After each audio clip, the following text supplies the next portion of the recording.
저는 280건의 수술을 집도했지만 경력금은 고작 300만 원이었습니다. 반면 병원장 조카는 6억 건을 챙겼습니다. 다음 날 제가 휴가를 신청하자 병원 전체가 발칵 뒤집혔습니다.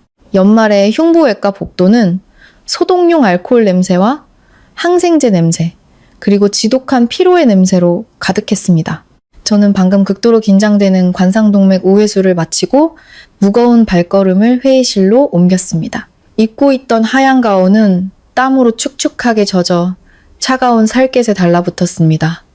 이 대한민국 최고의 대학병원에서 5년간 일하며 저는 설날이나 추석 같은 명절에 제대로 쉬어본다는 개념조차 잊고 살았습니다. 지난 1년간 제 손으로 직접 메스를 잡고 수술대 옆에서 10수시간을 꼬박 서서 집도한 크고 작은 수술이 280건. 이 숫자는 거짓말을 하지 않습니다. 하지만 오늘 회의실에서 저를 기다리고 있던 것은 한 의사로서 상상할 수 있는 모든 것을 뛰어넘는 잔인한 현실이었습니다. 회의실은 50명에 가까운 전체 의사와 간호사들로 가득 차 숨 막힐 듯한 정적이 흘렀습니다. 재무팀장이 연말 성과급 명단을 손에 들고 헛기침을 한번 하더니 조용한 공간 속으로 한 명씩 이름을 호명하며 해당 금액을 읊기 시작했습니다. 성과급 액수가 공개될 때마다 여기저기서 웅성거리는 소리가 터져 나왔습니다. 제 이름과 함께 300만 원이라는 숫자가 불렸을 때 저는 과로로 귀가 먹먹해졌나 싶었습니다. 너무나 터무니없는 차이였습니다. 옆자리에 앉은 과장님을 쳐다보았지만 그는 제 날카로운 시선을 피하며 황급히 고개를 숙였습니다. 곧이어 최시우라는 이름이 우렁차게 불렸고 그 뒤에는 무려 6억 원이라는 액수가 따라붙었습니다. 회의실은 즉시 술렁거렸고 한숨과 수군거림이 뒤섞이다가 이내 두려움에 찬 절대적인 침묵 속으로 가라앉았습니다. 최시우는 의대를 졸업한 지 2년밖에 안 된 신출내기 의사로 막강한 백을 등에 업고 과에 들어온 인물이었습니다. 그는 단 한 번도 수술을 제대로 집도해 본 적이 없었고 환자의 심장 초음파 결과를 잘못 읽거나 복강경 충수염 수술 중 혈관을 터뜨리는 등 실력도 형편없었습니다. 하지만 그에게는 누구도 건드릴 수 없는 완벽한 방패막이가 있었습니다. 바로 이 병원의 부원장인 최진만이 그의 친삼촌이었기 때문입니다. 게다가 과의 모든 사람들은 최시우의 실제 수입이 저 6억 원보다 훨씬 많다는 것을 암묵적으로 알고 있었습니다. 그는 수술 전 환자 가족들에게 두툼한 돈 봉투를 강요하는 것으로 악명이 높았습니다. 돈 봉투를 주지 않는 환자는 몇 달씩 수술 일정을 미루며 그들이 고통 속에서 절망하도록 내버려 두었습니다. 저는 더 이상 참을 수 없었습니다. 자리를 박차고 일어서자 쇠의자가 타일 바닥에 긁히며 날카로운 소음을 냈고 모든 시선이 제게로 쏠렸습니다.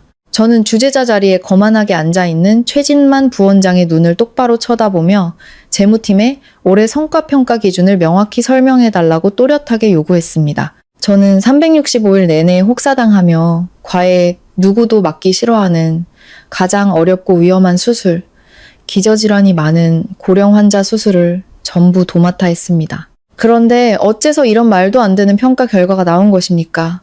최진만 부원장은 고급 도자기에 담긴 차를 한 모금 마시며 표정 하나 바꾸지 않았습니다. 그는 천천히 찻잔을 내려놓고 거만한 눈빛으로 회의실 전체를 훑어본 뒤 제게 시선을 고정했습니다.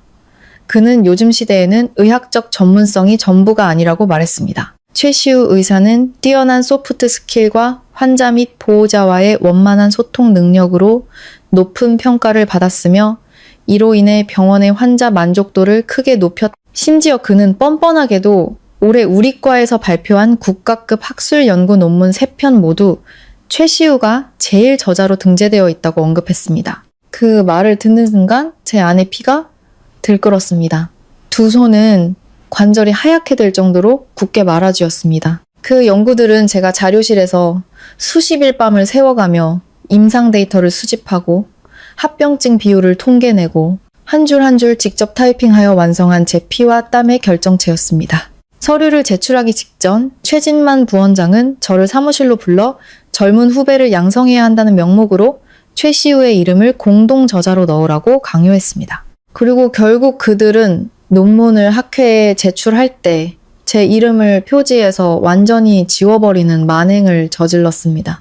그들은 제 땀과 눈물, 그리고 청춘을 바친 헌신을 이용해 최시우라는 이름의 가짜 우상을 만들어냈습니다. 댁에서 두 자리 떨어진 곳에 앉아있던 최시우는 다리를 꼬고 입꼬리를 올리며 비웃음과 도발이 섞인 미소를 지었습니다. 그는 잘 다려진 가운의 주름을 매만지며 지식을 훔친 자의 일말의 부끄러움도 없이 차가운 목소리로 말했습니다. 제가 수술에만 머리를 박고 있는 재봉틀 같은 놈이라 윗사람 비위 맞출 줄도 모르고 조직 생활의 기술도 모르니 불이익을 당하는 것은 당연한 이치라는 것이었습니다. 그 오만하고 뻔뻔한 말이 마땅히 의술과 윤리가 존중받아야 할 신성한 장소에서 울려 퍼졌습니다. 그들은 이 최고의 병원을 권력과 명예, 돈을 사고 파는 더러운 시장으로 만들어버렸습니다.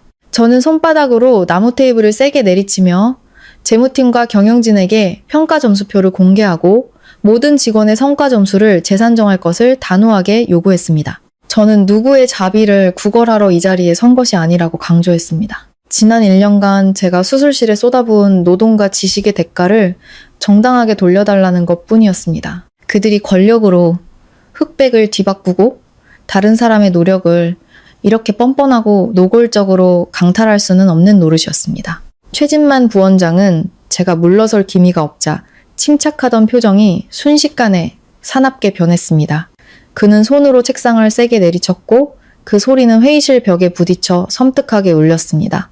그는 굵은 금반지를 낀 통통한 손가락으로 저를 가리키며 가차없는 협박을 퍼부었습니다. 만약 제가 계속해서 질서를 어지럽히고 이사회의 결정을 거스른다면 즉시 정직 처분을 내리고 인사기록에 최악의 평가를 남겨 이 병원에서 쫓아내버리겠다고 으름장을 놓았습니다. 그는 제게 분수를 알라고 소리쳤습니다. 강원도 총구석 출신의 아무런 백도 없는 주제에 영웅이라도 된 양정희를 부르짖지 말라는 것이었습니다. 최시우는 삼촌이 위세를 떨치자 즉시 가세했습니다.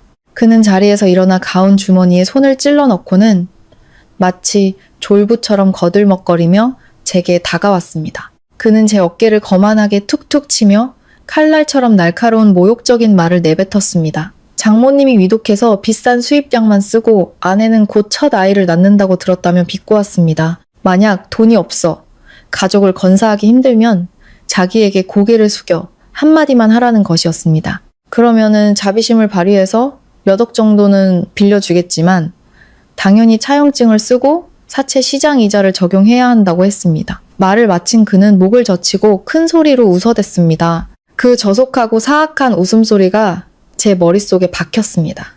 저는 회의실을 둘러보며 동의나 동정의 눈빛을 찾았습니다. 하지만 그곳에 있던 거의 50명의 사람들, 저와 함께 수술실에서 일했던 동료 의사들과 간호사들은 모두 약속이나 한 듯 고개를 숙이거나 의미 없는 서류를 뒤적이는 척 했습니다. 아무도 감히 저와 눈을 마주치거나 정의를 위해 목소리를 내지 못했습니다. 제가 수련회 시절 직접 가르쳤던 후배 의사도, 지난달 제가 그의 가족을 무료로 수술해줬던 수간호사도 모두 외면했습니다. 그들은 최진만 부원장의 권력이 두려웠습니다. 그의 눈 밖에 나면 당장 자신들의 밥줄이 끊길까봐 전전긍긍했습니다. 그들의 침묵은 적의 협박보다 더 잔인하고 깊은 상처를 남겼습니다. 저는 제가 너무 순진했고 사람을 너무 믿었으며 오직 환자를 살리는 데만 몰두했기에 저 악당들에게 이용당하고 무참히 짓밟혔다는 사실을 뼈저리게 깨달았습니다. 회의는 납덩이처럼 무거운 분위기 속에서 끝났습니다. 저는 서둘러 자료를 챙겨 회의실을 나와 텅 빈 복도를 지나 발코니로 향했습니다. 차가운 바람이 불어와 몸이 떨렸습니다. 설을 앞둔 칼날 같은 추위가 얇은 가운을 뚫고 들어왔습니다. 그때 주머니 속 휴대폰이 격렬하게 울렸습니다. 화면에는 임신 7개월 차인 아내 지은의 이름이 떠 있었습니다. 저는 깊은 숨을 들이쉬고 얼굴을 쓸어내리며 최대한 차분하고 따뜻한 목소리를 내려고 애쓰며 전화를 받았습니다. 수화기 너머로 지은의 걱정 가득한 목소리가 들려왔습니다. 연말 결산회의는 어땠는지, 올해 성과급은 괜찮은지, 생활비는 충분할지 물었습니다. 그리고 어머니가 기존 항암제가 더 이상 듣지 않아 서울암센터에서 치료법을 바꿨는데 이번 치료비가 상상을 초월할 정도로 많이 든다고 했습니다. 곧 태어날 아이의 기저귀와 신생아 용품도 사야 한다고 했습니다. 코끝이 찡해지며 뜨거운 덩어리가 목구멍을 막았습니다. 저는 울음이 터져 나오는 것을 막기 위해 아랫입술을 피가 나도록 깨물었습니다. 그리고 제 인생에서 가장 능숙하게 아내에게 거짓말을 했습니다. 걱정 말고 몸조리나 잘하라고 올해 병원 실적이 좋아서 성과급이 아주 두둑하게 나왔다고 했습니다. 돈 걱정은 전혀 할 필요 없다고 안심시켰습니다. 시장에서 가장 좋은 분유로 사고 딸아이 용품은 절대 남이 쓰던 거 받지 말고 전부 새 것으로 사라고 당부했습니다. 어머니의 항암 치료비는 내일 아침 일찍 병원 계좌로 바로 송금하겠다고 약속했습니다. 전화를 끊고 저는 차가운 벽에 기댄 채 두 손으로 얼굴을 감쌌습니다. 대한민국 최고의 병원에서 일하는 최고의 외과 의사라는 사람이 정작 자신의 땀과 노력조차 지키지 못하고 무력감과 고통 속에서 아내와 자식을 속여야만 했습니다. 저는 거칠게 얼굴을 쓸어내리며 눈가에 눈물을 닦고 차가운 공기를 들이마셔 정신을 차렸습니다. 병원의 권력자들이 저를 아무리 부당하게 대하고 벼랑 끝으로 몰아도 그 분노를 환자에게 풀 수는 없었습니다. 억울함은 가운을 입은 사람들 사이의 문제지만 수술대 위에 누운 환자의 생명은 하늘의 뜻이었습니다. 저는 수술 준비실로 단호하게 발걸음을 옮겼습니다. 오늘 오후 늦게 잡힌 수술은 18번 병상에 누워 계신 72세 할머니의 두 번째 인공심장 판막 교체 수술로 매우 복잡하고 위험한 경우였습니다. 환자는 오랜 기간 이형 당뇨와 이기 심부전을 앓고 있었습니다. 수술 중 다발성 장기 부전이나 사망의 위험은 엄청났습니다. 흉부외과 자문위원회에서는 누구도 이 수술의 책임을 지려하지 않았습니다. 위험 부담과 연말 실적 평가에 흠집이 날 것을 두려워했기 때문입니다. 더 슬프고 씁쓸한 것은 할머니의 가족이 시골의 빈곤 가정이라는 점이었습니다. 할머니의 아들은 햇볕에 그을려 깡마른 농부였고 낡고 기운 옷을 입고 있었습니다. 그는 돼지를 전부 팔고 이웃에게 돈을 빌려 겨우 입원비를 마련한 상태였습니다. 그들에게는 의료진에게 관례처럼 건네는 돈 봉투를 준비할 여력이 전혀 없었습니다. 환자 가족에게 돈이 없다는 것을 안 최시우는 당직 명단에 버젓이 자기 이름이 있음에도 불구하고 제 수술의 보조를 맡기를 단호히 거부했습니다. 그는 수술실 앞복도에서 팔짱을 낀 채 환자의 아들에게 차갑고 독한 말을 내뱉었습니다. 서울의 대학병원에서 진료를 받으면서 기본적인 예의도 모르는 촌놈이라고 막말을 퍼부었습니다. 차라리 늙은 어머니를 집에 데려가 장례나 준비할 것이지 왜 의사들의 귀한 시간을 뺏고 손을 더럽히냐고 소리쳤습니다. 그 순박한 농부는 얼굴이 새하얗게 질려 그 자리에 무릎을 꿇고 거친 두 손을 모아 눈물을 흘리며 제발 어머니를 살려달라고 애원했습니다. 그 비참하고 분노가 치미는 광경에 제 심장이 찢어지는 듯 했습니다. 저는 빠르게 다가가 떨고 있는 남자를 일으켜 세우고 최시우를 향해 소리쳤습니다. 내 눈앞에서 당장 꺼져. 더 이상 참기 전에. 그리고 환자 가족의 어깨를 두드리며 진정한 의사의 명예를 걸고 약속했습니다. 어떤 대가를 치르더라도 최선을 다해 할머니를 살리겠습니다. 실력 있는 보조의사 없이 제 어깨에 지워진 부담은 몇 배로 커졌습니다. 저는 마취과 의사 1명, 간호사 2명과 함께 무균 수술실에 문을 열고 생사를 건 전투에 들어갔습니다. 수술은 9시간 동안 쉬지 않고 이어졌습니다. 저는 모든 정신을 집중하여 바늘 한 땀, 메스 한 번에 신중을 기했습니다. 이전 수술로 인해 엉겨붙은 흉터 조직을 조심스럽게 박리했습니다. 땀이 비 오듯 흘러 수술복을 적셨습니다. 너무 오랫동안 같은 자세를 유지해 두 팔이 마비될 지경이었지만 단 한순간도 흐트러지지 않았습니다. 마지막 봉합이 끝나고 환자의 심장 박동이 모니터에서 규칙적이고 강하게 울리기 시작했을 때 저는 비로소 안도의 한숨을 내쉬며 두 팔을 늘어뜨렸습니다. 수술실 문을 나서 땀에 젖은 마스크를 벗자 온몸의 기력이 다 빠져나간 듯 했습니다. 복도에 주저앉아 있던 할머니의 아들이 달려와 제가 수술이 성공적으로 끝났다고 알리자 목 놓아 울었습니다. 그는 떨리는 손으로 낡은 속옷에서 꾸깃꾸깃한 흰 봉투를 꺼냈습니다. 안에는 아마 복권을 팔거나 채소를 팔아 모은 몇십만 원 남짓의 꼬깃꼬깃한 돈이 들어있을 터였습니다. 저는 그의 거친 손을 부드럽게 밀어내며 미소와 함께 거절의 손짓을 보냈습니다. 그에게 이 적은 돈을 잘 간직했다가 내일 아침 매점에서 할머니를 위해 분유 한 통을 사드리라고 말했습니다. 지금 회복 단계에서 할머니께 가장 필요한 것은 그것이었습니다. 의사는 죽음의 문턱에서 사람을 구하는 직업입니다. 만약 가난한 사람들의 피와 땀, 눈물이 밴 돈 봉투를 탐하며 이 일을 했다면 저는 진작에 짐승의 가죽을 뒤집어 썼을 것입니다. 이 순결한 흰 가운을 입을 자격이 없었을 것입니다. 한 생명을 구했다는 기쁨과 평온함은 잠시였습니다. 의사 당직실에 들어서자마자 주머니 속 전화벨이 다시 요란하게 울렸습니다. 서울암센터 응급실의 번호였습니다. 당직 간호사의 다급한 목소리는 제게 어머니가 항암 치료 직후 심각한 폐혈성 쇼크에 빠졌다고 알렸습니다.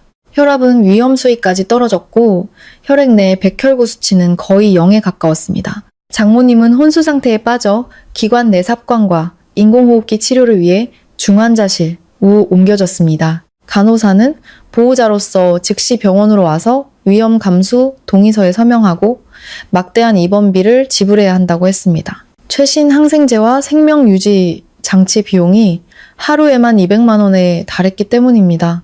머릿속이 하얘졌습니다. 땅이 꺼지는 것 같았습니다. 하루에 200만 원. 그것은 봉급만으로 살아가는 청렴한 의사인 제가 감당하기에는 너무나 큰 금액이었습니다. 저는 떨리는 손으로 스마트폰의 은행 앱을 열었습니다. 계좌 잔액은 500만 원이 채 되지 않았습니다. 지난 몇 년간 아내와 제가 아껴 모은 돈은 모두 어머니의 비싼 수입 약값으로 이미 다 들어간 뒤였습니다. 극심한 절망감이 가슴을 옥죄어 숨을 쉴 수 없었습니다. 낡은 서류 가방을 들고 비틀거리며 병원 로비로 나섰을 때 저는 원수 같은 최시우와 그의 무리들과 마주쳤습니다. 그는 명품 셔츠를 입고 번쩍이는 외제차 키를 손가락으로 돌리고 있었습니다. 그는 로비 한가운데서 큰 소리로 떠들며 오늘 밤 후배들을 데리고 최고급 레스토랑에서 수천만 원짜리 랍스터와 전복 파티를 열 것이라고 자랑했습니다. 그 돈은 내일 아침 VIP 수술을 기다리는 부유한 환자 가족에게서 막 받은 것이라고 으쓱댔습니다. 초라한 제 모습을 본 최시호는 제 앞을 가로막고 섰습니다. 그는 제 낡은 구두부터 흐트러진 옷차림까지 훑어보며 잔인한 조롱을 퍼부었습니다. 그는 제가 이 병원에서 가장 멍청하고 고지식한 놈이라고 비웃었습니다. 아내와 자식은 굶어 죽기 직전이고 장모는 중환자실에서 죽어가는데 입원비 하나 마련하지 못하면서 학위가 높고 실력이 좋으면 무슨 소용이냐는 것이었습니다. 그는 외과 의사가 환자의 고통과 절망을 이용해 돈 벌 줄 모르면 평생 천민으로 살 수밖에 없다고, 자기 신발을 들 자격도 없다고 짓거렸습니다. 저는 그 자리에 못 박힌 듯 서서 주머니 속에서 두 주먹을 피가 나도록 꽉 쥐었습니다. 저는 악마의 가면을 쓴 그를 노려보았습니다. 저는 한마디도 하지 않고 그를 스쳐 지나갔습니다. 그런 쓰레기 같은 인간 때문에 제 입과 손을 더럽히고 싶지 않았습니다. 인과응보는 반드시 찾아올 것이라고 저는 스스로에게 다짐했습니다. 그날 밤 주머니에 남은 몇 푼 안 되는 돈 때문에 저는 택시를 탈 엄두도 내지 못했습니다. 저는 7km가 넘는 거리를 차가운 겨울바람을 맞으며 걸어서 암센터로 향했습니다. 발걸음은 천근만근 무거웠습니다. 가로등 불빛 아래에 길게 늘어지는 제 외로운 그림자를 보며 제 자신이 너무나 비참하게 느껴졌습니다. 정직하고 성실하게 오직 사람을 살리기 위해 모든 것을 바친 사람이 왜 이렇게 비참한 지경에 이르러야 하는가? 반면 무자비하고 비도덕적인 자들은 왜 부귀영화를 누리는가? 이 사회는 도대체 어떤 법칙으로 돌아가고 있는 것인가? 다음날 아침, 저는 중환자실 복도 의자에서 뜬 눈으로 밤을 새워 눈이 찬하고 충혈되어 있었습니다. 장모님의 상태는 기계 덕분에 잠시 위기를 넘겼지만 여전히 위독했습니다. 저는 아내에게 어머니 곁을 지키라고, 태아에게 안 좋으니 절대 걱정하지 말라고 당부했습니다. 돈 문제는 모두 제가 해결하겠다고 약속했습니다. 저는 이 엉망진창인 상황을 끝내기 위해 제 병원으로 돌아가야 했습니다. 아침 7시 정각, 저는 박상훈 병원장실 앞에 섰습니다. 저는 문을 3번 두드렸습니다. 더 이상 앉아서 죽음을 기다릴 수 없었습니다. 제 인내심은 한계에 다다랐습니다. 저는 제 가족을 살리기 위해 정당한 권리를 되찾아야 됐습니다. 박상훈 병원장은 50대 초반의 남성으로 항상 단정하고 위험 있는 모습을 유지했습니다. 공격적인 최진만 부원장과는 달리 그는 속을 알 수 없는 인물로 유명했습니다.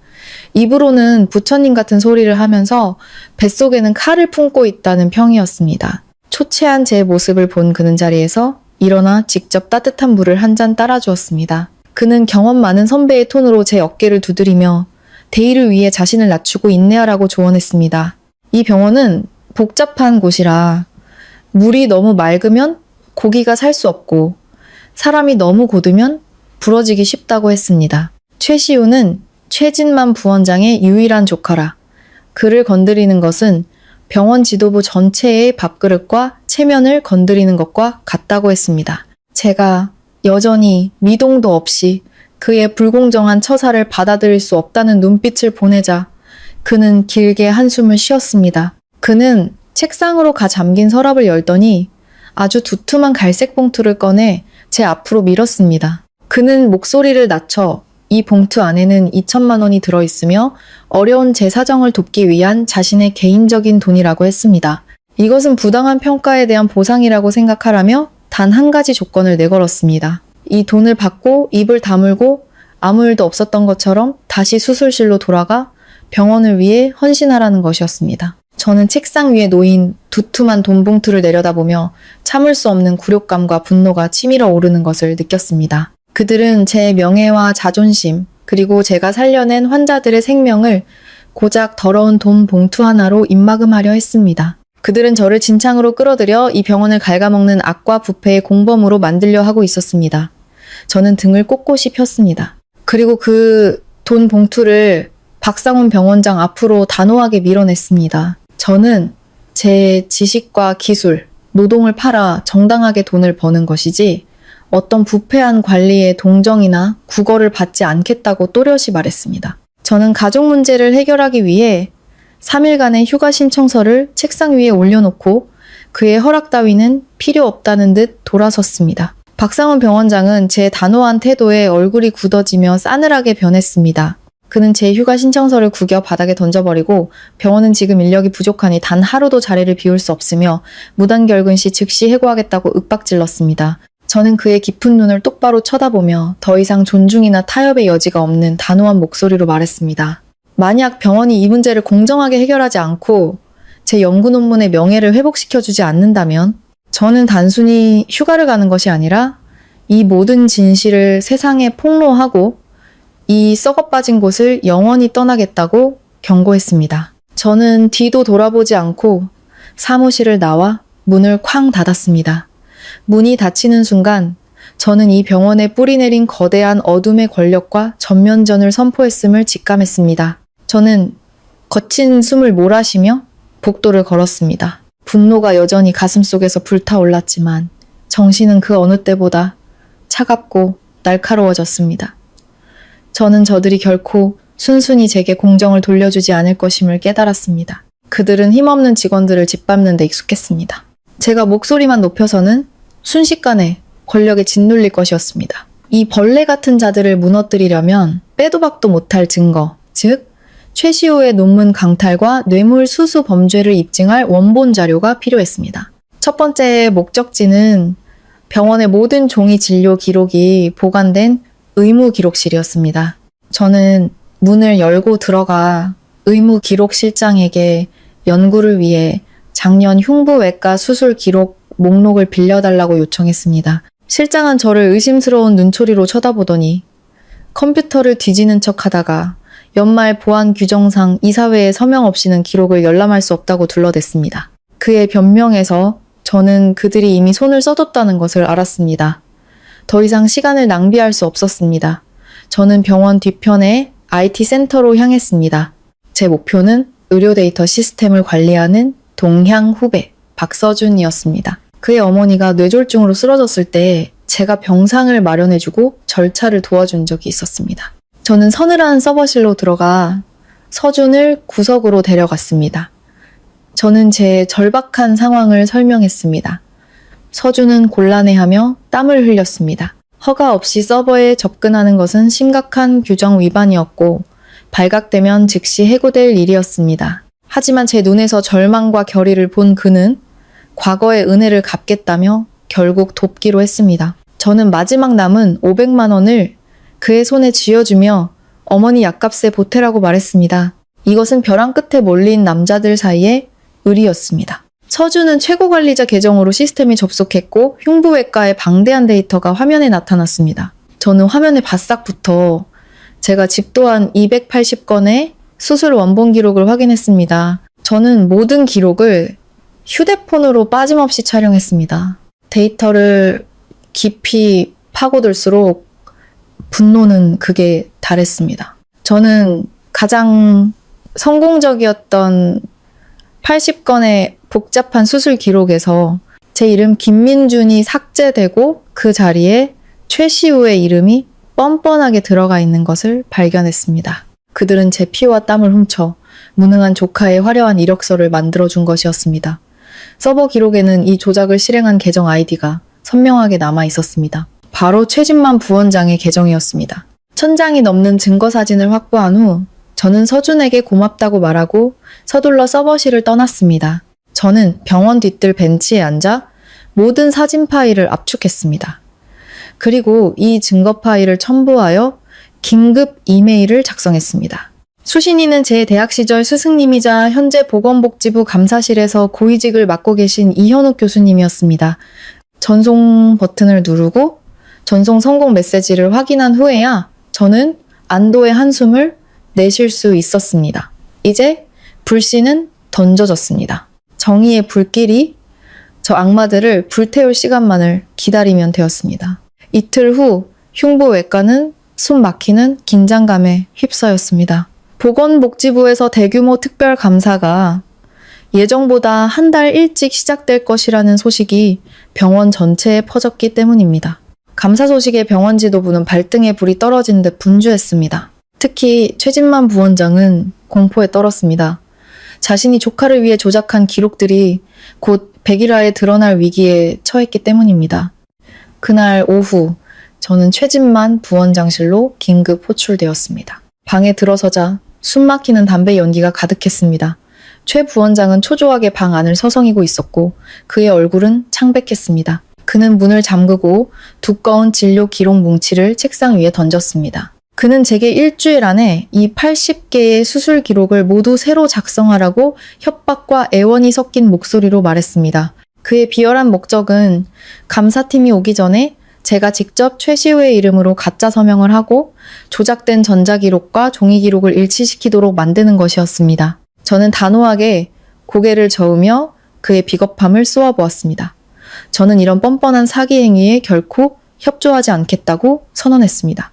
제 완강한 태도에 최진만 부원장은 이성을 잃고 소리를 지르며 자신의 인맥을 이용해 제 의사 면허를 영원히 박탈하고 대한민국 어느 병원에서도 일하지 못하게 만들어 굶어 죽게 만들겠다고 협박했습니다. 극심한 스트레스에 제 위경련이 재발했습니다. 칼로 찌르는 듯한 고통에 무릎을 꿇었고 식은땀이 흘렀습니다. 하지만 그 고통은 곧이어 걸려온 한 통의 전화에 비하면 아무것도 아니었습니다. 서울 산부인과에서 걸려온 전화였습니다. 응급실 의사는 제 아내 지은이 극심한 스트레스로 집에서 쓰러졌으며 임신 7개월 만에 조산의 징후를 보인다고 했습니다. 아내의 상태는 매우 위중했습니다. 태반 조기 박리로 인한 대량 출혈로 산모와 태아 모두를 살리기 위해 즉시 제왕절개 수술을 해야 한다는 것이었습니다. 수술과 신생아 집중치료실 비용으로 당장 7천만 원이 필요했습니다. 설상가상으로 암센터에서 문자가 왔습니다. 장모님은 급성호흡부전으로 폐가 완전히 굳어버렸고 오늘 밤 당장 체외막산소 공급장치 엑모를 달아야만 희미한 생명을 이어갈 수 있다는 내용이었습니다. ECMO 가동 비용은 하루에만 1억 원이 넘었습니다. 저는 최진만 부원장실을 비틀거리며 나와 복도에 주저앉았습니다. 심장이 맞는 것 같았고 머릿속에서는 수억 원의 숫자들이 저의 무력함을 비웃으며 춤을 추었습니다. 제 인생에서 가장 사랑하는 세 사람의 생명이 사신스전의 낫 끝에 매달려 있었습니다. 그리고 그들을 구할 유일한 열쇠는 제게 없는 단 한 가지, 바로 돈이었습니다. 문득 최진만 부원장실에 굳게 닫힌 문이 눈에 들어왔습니다. 미치광이 같고 잔인하지만 냉철한 결심이 머릿속을 스쳤습니다. 저는 악마를 이기기 위해 스스로 악마가 되어야만 했습니다. 저는 5분간 복도에 주저앉아 평정심을 되찾으려 애썼습니다. 수술대 위에서 고통받고 있을 아내와 미숙아로 태어날 딸을 생각하니 가슴이 찢어질 듯 아팠습니다. 하지만 지금은 돈을 가져오는 것만이 제 가족을 구할 유일한 길이었습니다. 제 양심과 자존심으로는 ECMO 기계도 신생아 인큐베이터도 살 수 없었습니다. 저는 주머니에서 휴대폰을 꺼내 미리 다운로드해둔 녹음 앱을 켰습니다. 화면이 꺼진 상태에서도 녹음이 되도록 설정했습니다. 저는 땀으로 축축한 얼굴을 쓸어내고 최대한 비굴하고 복종적인 표정을 지었습니다. 저는 손을 짚고 일어나 소독약 냄새가 가득한 공기를 들이마신 뒤 단호하게 최진만 부원장실 문을 다시 열었습니다. 최진만은 의자에 앉아 담배를 피우고 있었습니다. 넋 나간 표정으로 돌아온 저를 보고 그는 승리의 미소를 지었습니다. 자신의 협박이 통했다고 확신하는 듯 했습니다. 저는 책상으로 다가가 두 손으로 책상을 짚고 그의 눈을 똑바로 쳐다보며 갈라진 목소리로 말했습니다. 저는 그의 제안을 받아들이겠다고 했습니다. 오늘 밤을 새워서라도 80개의 수술 기록을 완벽하게 위조하고 전문가도 구별할 수 없을 만큼 최시우의 서명을 똑같이 따라하겠다고 했습니다. 그 대가로 저는 현금 1억 5천만 원을 즉시 요구했습니다. 계좌 이체도 약속도 아닌 바로 이 자리에서 현금으로 말입니다. 1억 5천만 원이라는 액수의 최진만 부원장은 놀라 눈을 동그랗게 떴습니다. 그는 욕설을 내뱉으며 순진한 줄 알았던 놈이 이렇게 대담하게 거래를 걸어올 줄은 몰랐다는 표정이었습니다. 하지만 그에게는 다른 선택지가 없었습니다. 감사는 코앞에 닥쳤고 그의 정치적 생명은 바람 앞에 등불이었습니다. 그는 제 욕심을 투덜거리며 일어나 벽에 걸린 그림 뒤에 비밀 금고를 열었습니다. 그는 5만 원권 현금 뭉치 3개를 꺼내 책상 위에 던졌습니다. 그는 제게 다가와 이것은 제 양심과 경력을 사는 돈이라고 위협했습니다. 이 더러운 돈을 받는 순간 저는 그의 개가 되어 평생 복종해야 한다고 했습니다. 그는 배신자의 비참한 말로를 잊지 말라고 경고했습니다. 그의 오만하고 악랄한 말 한마디 한마디는 제 주머니 속 휴대폰에 선명하게 녹음되고 있었습니다. 저는 태연하게 돈을 가방에 넣고 그가 내민 가짜 성과급 영수증에 서명했습니다. 양심적인 사람 하나를 매수했다고 생각하며 만족스러운 미소를 짓는 그를 저는 무표정하게 바라본 뒤 돌아섰습니다. 그는 이 1억 5천만 원이 바로 자기 목을 조를 밧줄이 될 것이라는 사실을 꿈에도 몰랐을 것입니다. 이제 가장 시급한 일은 이 돈을 가지고 아내와 아이의 목숨을 구하는 것이었습니다. 저는 병원 문을 뛰쳐나가 택시를 잡아타고 기사에게 최대한 빨리 산부인과로 가달라고 재촉했습니다. 차 안에서 저는 1억 5천만 원이 든 가방을 끌어안고 있었습니다. 심장이 터질 듯이 뛰었습니다. 병원에 도착하자마자 저는 응급 수납 창구로 달려가 떨리는 손으로 7천만 원을 지불했습니다. 돈이 지불되자 수술팀은 아내를 살리기 위한 본격적인 처치에 들어갔습니다. 곧바로 암센터 중환자실에 전화해 계좌번호를 받고 남은 8천만 원을 송금하여 장모님을 위한 ECMO 가동을 요청했습니다. 최진만 부원장의 더러운 돈은 제가 가장 사랑하는 사람들의 생명을 사는 데 쓰였습니다. 돈 문제를 해결하고 나니 저는 수술실 앞 의자에 주저앉았습니다. 밤십시였습니다. 위통이 다시 저를 덮쳤지만 쉴 틈이 없었습니다. 저는 텅 빈 가방에서 80개의 진료 기록 뭉치를 꺼냈습니다. 그리고 문 닫은 병원 식당 구석에 불을 켜고 앉아 평생 상상도 해본 적 없는 일을 시작했습니다. 진료 기록 위조였습니다. 저는 익숙한 파란색 볼펜을 들고 80개의 어려운 수술 과정을 날조하고 최시우의 서명을 위조해야 됐습니다. 하지만 최진만은 제 지성을 너무 얕보았습니다. 그는 단지 서류상의 수치를 맞추는 데만 급급했지만 외과 의사마다 지문처럼 고유한 수술 기록 작성 스타일이 있다는 사실은 몰랐습니다. 저는 최시우의 화려하지만 힘없는 필체를 완벽하게 모방했습니다. 하지만 수술 기술을 묘사하는 부분에 저는 치명적인 함정을 파놓았습니다. 최시우의 수준에 맞는 평범한 문장 대신 저는 제 고유의 고차원적인 학술적 문체를 사용했습니다. 이 병원에서 오직 저만이 구사할 수 있는 복잡한 심장조직 박리법과 전문 해부학 용어들을 기록에 녹여냈습니다. 막힌 관상동맥을 처리하는 방식, 시계 반대 방향으로 봉합하는 제 개인적인 습관까지 상세히 적었습니다. 밤은 깊어갔고 저는 잠을 쫓기 위해 자판기에서 뽑은 블랙커피를 연달아 3캔 마셨습니다.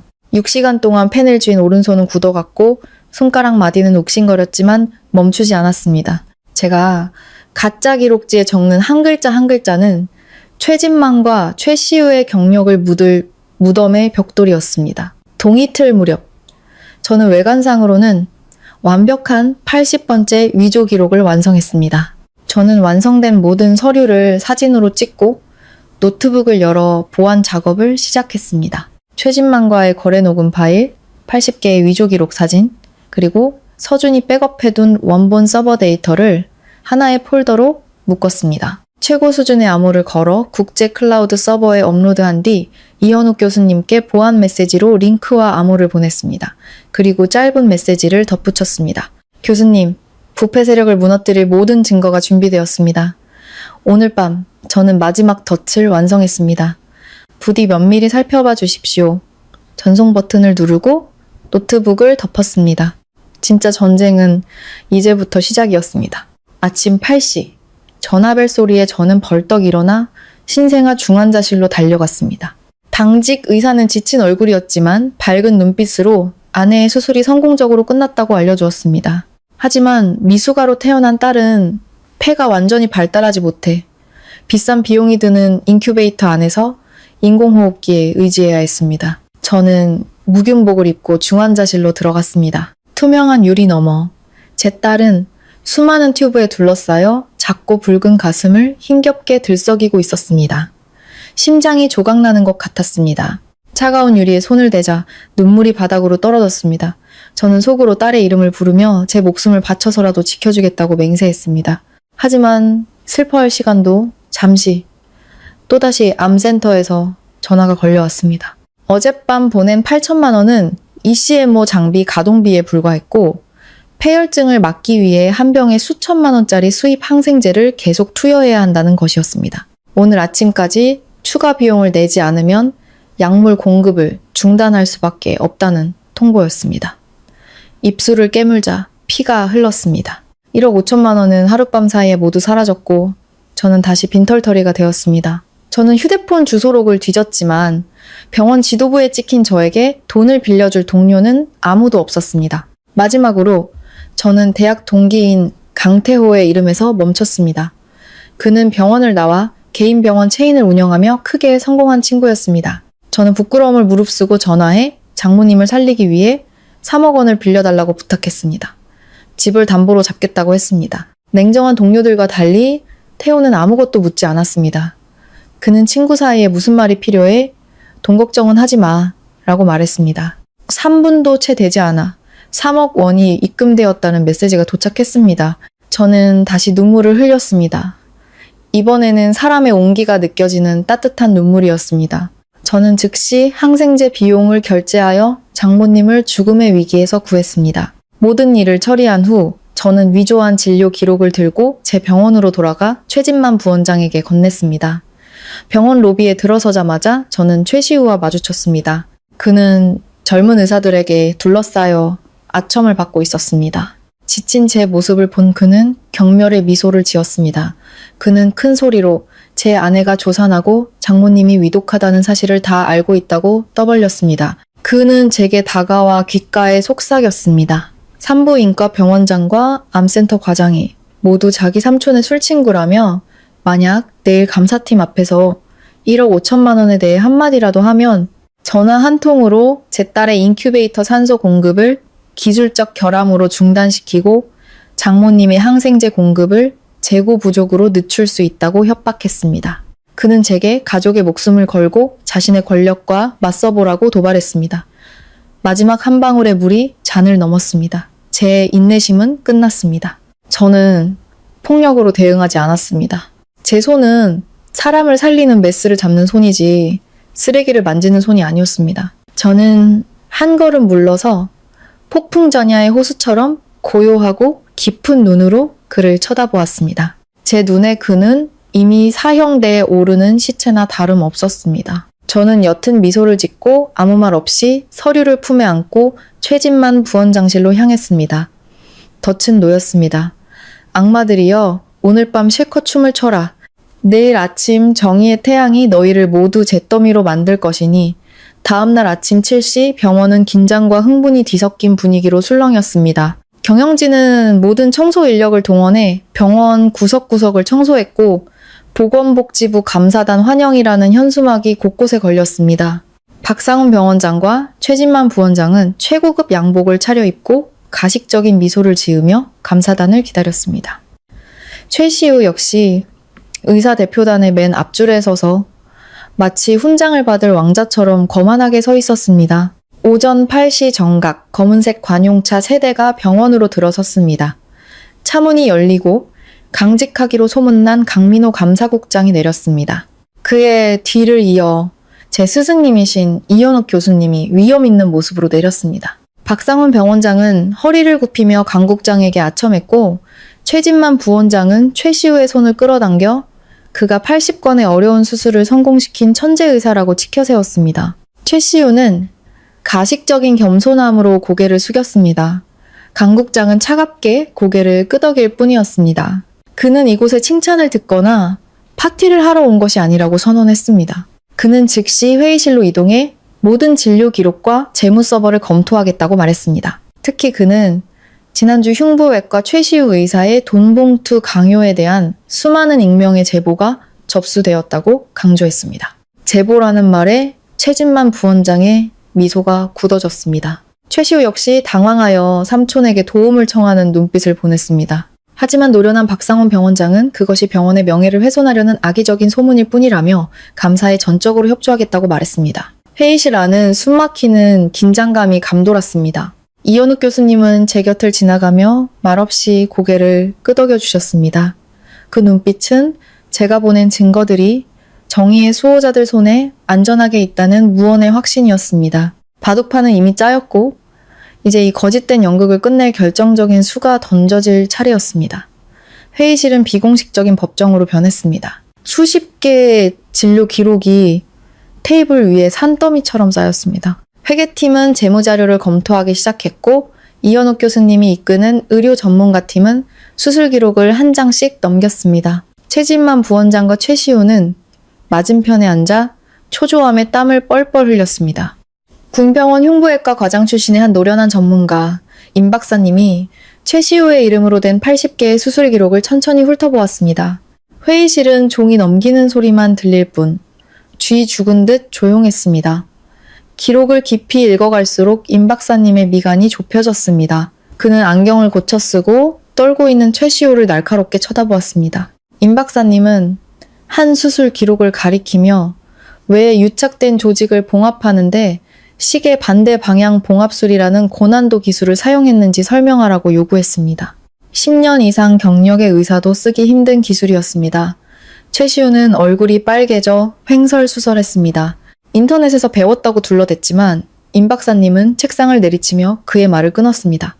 임 박사님은 30년 경력의 전문가로서 단언했습니다. 서명은 최시우의 것이 맞지만 이 80개 기록에 묘사된 학술적 문체와 수술 기법은 절대 2년차 신출내기 의사의 것이 될 수 없다고 말입니다. 그는 이 기록에 담긴 수술 스타일은 명백히 김민준 의사의 것이라고 결론 내렸습니다. 이것은 타인의 공적을 가로채기 위한 조직적인 진료 기록 위조 사건이라는 그의 말에 회의실은 충격에 휩싸였습니다. 최시우는 공포에 질려 벌떡 일어나 부인하려 했습니다. 바로 그 순간 제가 회의실 중앙으로 걸어 나갔습니다. 저는 강 국장님과 이현욱 교수님을 바라보며 또렷하고 흔들림 없는 목소리로 선언했습니다. 저 80개의 위조 기록은 어젯밤 제가 직접 쓴 것이라고 말입니다. 저는 최진만 부원장이 저를 해고하고 가족의 생계를 끊겠다고 협박하며 무능한 조카의 이름을 대신 쓰라고 강요했다고 모든 범죄를 폭로했습니다. 제 선언은 회의실에 터진 폭탄과도 같았습니다. 부패한 권력의 추악한 진실이 가차없이 벗겨졌습니다. 모든 분노와 경멸의 시선이 최진만 부원장과 최시우에게 꽂혔습니다. 궁지에 몰린 최시우는 이성을 잃고 제게 소리쳤습니다. 그는 배은망덕한 놈이라고 고함을 지르며 삼촌이 입막음용으로 어제 저에게 현금 1억 5천만 원을 주었다고 스스로 폭로해버렸습니다. 돈을 받고 왜 주인을 무느냐는 그의 어리석은 외침에 최진만 부원장은 절망했습니다. 조카가 스스로 뇌물공여 사실을 자백하는 것을 들은 그는 얼굴이 새파랗게 질리며 가슴을 부여잡았습니다. 극심한 스트레스로 인한 급성 심근경색이었습니다. 그는 책상 위로 쓰러진 뒤 바닥으로 굴러떨어져 경련을 일으켰습니다. 회의실은 아수라장이 되었습니다. 하지만 강 국장님은 동요하지 않고 제게 마지막 일격을 가하라는 듯 눈짓을 보냈습니다. 저는 침착하게 주머니에서 작은 검은색 USB를 꺼냈습니다. 저는 강 국장님 앞 책상에 USB를 놓으며 그 안에 담긴 내용을 설명했습니다. 여기에는 최진만 부원장의 협박과 1억 5천만 원 뇌물 공여가 담긴 고음질 녹음 파일, 돈 가방을 들고 나오는 제 모습이 찍힌 CCTV 영상, 부원장의 계정으로 진료 기록을 조작한 서버 로그, 그리고 최시우가 제 가족의 목숨으로 저를 협박한 문자 메시지 캡처가 모두 들어있다고 보고했습니다. 강 국장님은 USB를 집어들고 구석에서 떨고 있는 박상훈 병원장을 날카롭게 쳐다보았습니다. 그는 서류 검사를 중단하고 즉시 이 USB의 내용을 확인하고 병원 서버 전체를 압수수색하라고 명령했습니다. 회의실 문은 굳게 닫혔습니다. 최진만 부원장은 구급차에 실려 나갔고 최시우는 그 자리에 주저앉아 얼굴이 잿빛이 되었습니다.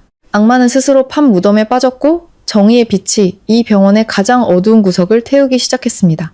다음 날 아침 병원 강당에서 긴급 전체 회의가 소집되었습니다. 수백 명의 직원들이 긴장된 분위기 속에서 자리를 채웠습니다. 강 국장님과 감사팀은 엄숙한 표정으로 주재자석에 앉았습니다. 박상훈 병원장은 옆에서 땀을 닦기에 바빴고 최시우는 경비원들의 감시 아래 맨 뒷자리에 고개를 숙이고 앉아 있었습니다. 강 국장님이 마이크를 잡고 조사 결과를 발표하려는 순간 강당문이 거칠게 열렸습니다. 60대쯤 되어 보이는 한 남자가 살기등등한 얼굴로 들어왔습니다. 그는 최시우의 아버지이자 과거 의료계에서 힘 좀 썼던 퇴직 관료 최원호였습니다. 최원호는 단상으로 직진해 저를 손가락질하며 수백 명 앞에서 저를 모욕하기 시작했습니다. 그는 제가 돈에 쪼들려 유능한 자기 아들을 시기하여 증거를 조작하고 모함했다고 거짓말을 늘어놓았습니다. 심지어 자신의 인맥으로 저를 명예훼손죄로 감옥에 쳐넣겠다고 큰소리 쳤습니다. 그의 뻔뻔함 앞에서 저는 흔들리지 않았습니다. 저는 천천히 일어나 단상으로 올라가 그와 마주 섰습니다. 그리고 기술팀에 제 노트북을 강당의 대형 스크린에 연결해달라고 요청했습니다. 스크린에는 즉시 최시우의 방탕한 사생활 영상이 상영되었습니다. 그가 응급 환자를 내버려 두고 유흥업소에서 술을 마시는 영상, 제게 보낸 협박 문자 메시지, 환자 가족에게 돈 봉투를 요구하는 녹음 파일, 그리고 돈 없는 노인 환자를 무정하게 쫓아내는 CCTV 영상까지 모든 추악한 진실이 공개되었습니다. 강당은 분노로 들끓었습니다. 그동안 억눌려왔던 다른 의사와 간호사들도 자리에서 일어나 최시우의 만행을 추가로 폭로했습니다. 강 국장님은 분노에 차책상을 내리치며 공무집행 방해와 소란 행위로 최원호를 당장 병원에서 끌어내라고 명령했습니다. 권력을 믿고 날뛰던 최원호 가족의 오만함은 진실에 비답해서 산산조각 났습니다. 그날 오후 박상훈 병원장이 저를 사무실로 불렀습니다. 그는 위태로운 자기 자리를 지키기 위한 마지막 거래를 제안하러 온 것이 분명했습니다. 그는 제게 흉부외과, 과장직과 보상금 10억 원을 제안했습니다. 그 대가로 병원 경영진에 대한 모든 고소를 취하하고 언론에 입을 다물어 달라는 것이었습니다. 돈 때문에 절박했던 저에게는 치명적인 유혹이었습니다. 하지만 저는 최시우 같은 인간이 아니었습니다. 저는 환자의 고통 위에서 부귀영화를 누릴 수 없었습니다.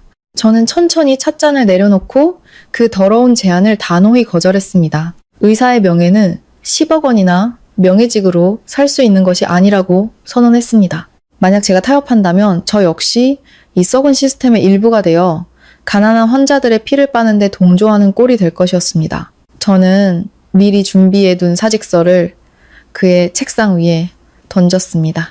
그리고 병원 방송실 마이크를 잡고 모든 직원 앞에서 이 썩어 빠진 환경을 규탄하며 공개적으로 사직을 선언했습니다. 저는 직원증을 쓰레기통에 던지고 수백 명의 놀라움과 존경, 아쉬움이 섞인 시선을 뒤로 한 채 당당하게 병원 문을 나섰습니다. 저는 패배해서 떠나는 것이 아니었습니다. 이 진흙탕이 더 이상 제 신성한 메스를 잡을 자격이 없었기 때문입니다. 제 사직 소식은 의료계에 큰 파장을 일으켰습니다. 실력과 용기를 겸비한 의사라는 평판에 여러 대형 병원에서 엄청난 연봉을 제시하며 저를 영입하려 했습니다. 하지만 저는 모두 거절했습니다.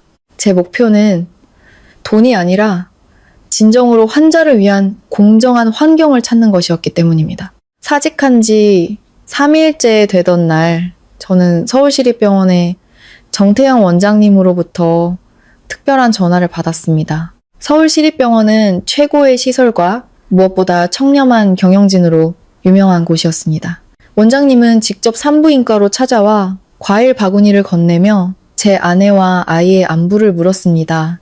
그는 제게 서울시립병원 흉부외과 과장직을 제안했습니다. 돈 이야기는 없었습니다. 대신 그는 제가 가장 원했던 것, 즉 인사권을 포함한 과운용의 전권을 주겠다고 약속했습니다. 제가 직접 팀을 꾸리고 제 의학적 신념에 따라 과를 이끌 수 있도록 모든 지원을 아끼지 않겠다고 했습니다. 또한 병원 차원에서 제 가족의 모든 치료비를 대납해주겠다고 했습니다. 저는 감동하여 정 원장님의 따뜻한 손을 잡고 그의 제안을 수락했습니다. 과장으로 부임한 첫날, 저는 과 전체 회의를 소집했습니다. 저는 30여 명의 의료진 앞에서 새로운 원칙을 선포했습니다. 이곳에서는 어떤 특혜나 백도 존재하지 않을 것이며 모든 성과급은 투명하게 공개되고 오직 실력과 환자 만족도로 평가될 것이라고 말입니다. 그리고 어떤 형태의 돈 봉투도 절대 용납하지 않을 것이며 위반 시 즉시 해고될 것이라고 엄중히 경고했습니다. 제 단호한 선언에 처음에는 다들 긴장했지만 그들의 눈에서 저는 동의와 희망을 읽을 수 있었습니다.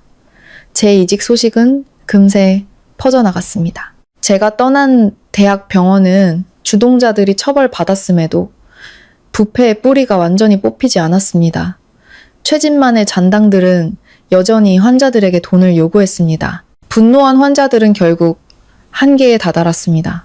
어느 날 아침 서울시립병원 흉부외과 로비는 제가 예전에 수술했던 23명의 중환자들과 그 가족들로 가득 찼습니다. 그들은 집단으로 전원 수속을 밟고 구급차를 대절해 이곳으로 온 것이었습니다. 제가 떠난 후 예전 병원 의사들이 돈 봉투를 주지 않는다는 이유로 환자들을 방치하고 괴롭혔다는 것이었습니다. 그들은 오직 저, 김민준 의사만을 믿는다고 눈물로 호소했습니다. 23개 가족의 절대적인 신뢰는 제게 큰 감동이자 무거운 책임감이었습니다. 저는 즉시 모든 환자를 입원시키고 최선을 다해 돌볼 것을 지시했습니다. 그날 밤 제 진정한 실력과 리더십은 한 건의 응급수술로 증명되었습니다. 새벽 2시, 대동맥 파열로 생명이 위급한 환자가 실려왔습니다. 저는 즉시 응급수술에 들어갔습니다. 수술대 옆에서 저는 완벽한 기계처럼 정밀하게 움직이며 파열된 혈관을 찾아내고 인공혈관으로 교체했습니다. 저와 처음 일해보는 의료진들은 제 침착함과 신들린 듯한 수술 솜씨에 경탄을 금치 못했습니다.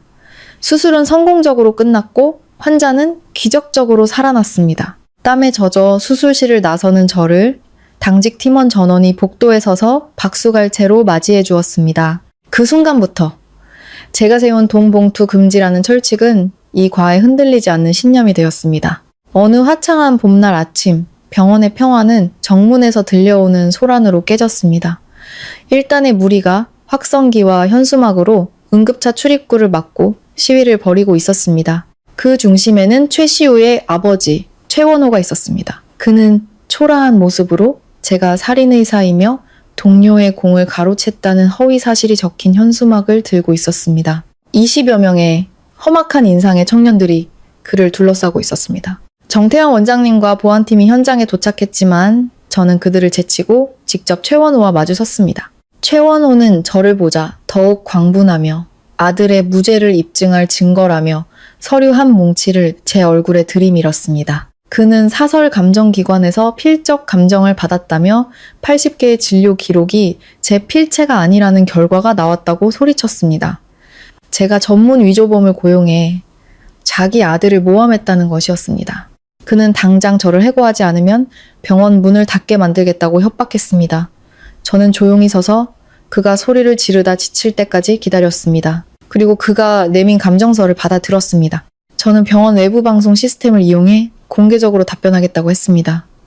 제 목소리가 병원 전체에 울려 퍼졌습니다. 저는 감정서를 발급한 기관의 이름을 크게 읽었습니다. 글로벌 법의학 감정센터. 그리고 저는 그 기관이 이미 뇌물수수와 감정 결과 조작으로 3번이나 행정처분을 받고 영업 허가가 취소된 사기 업체라는 사실을 법조항을 들어가며 명확히 설명했습니다. 그들이 들고 있는 종이는 법적 효력이 전혀 없는 휴지 조각이며 오히려 공문서 위조죄에 해당될 수 있다고 경고했습니다. 이어서 저는 응급실을 가리키며 응급차 통행을 막는 행위는 단순한 시위가 아니라 환자의 생명을 위협하는 심각한 공공질서 문란 행위이며 곧 경찰 기동대가 도착할 것이라고 알렸습니다. 돈 몇 푼에 고용된 청년들은 징역을 살고 싶지 않다면 지금이라도 멈추라고 충고했습니다. 제 논리 정연하고 단호한 경고에 고용된 청년들은 얼굴이 새하얘졌습니다. 그들은 현수막과 확성기를 버리고 뿔뿔이 흩어져 도망쳤습니다.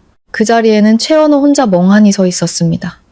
위조된 감정서가 흙탕물 위로 떨어졌습니다. 멀리서 경찰 사이렌 소리가 들려오자 그는 그 자리에 주저앉아 무너졌습니다.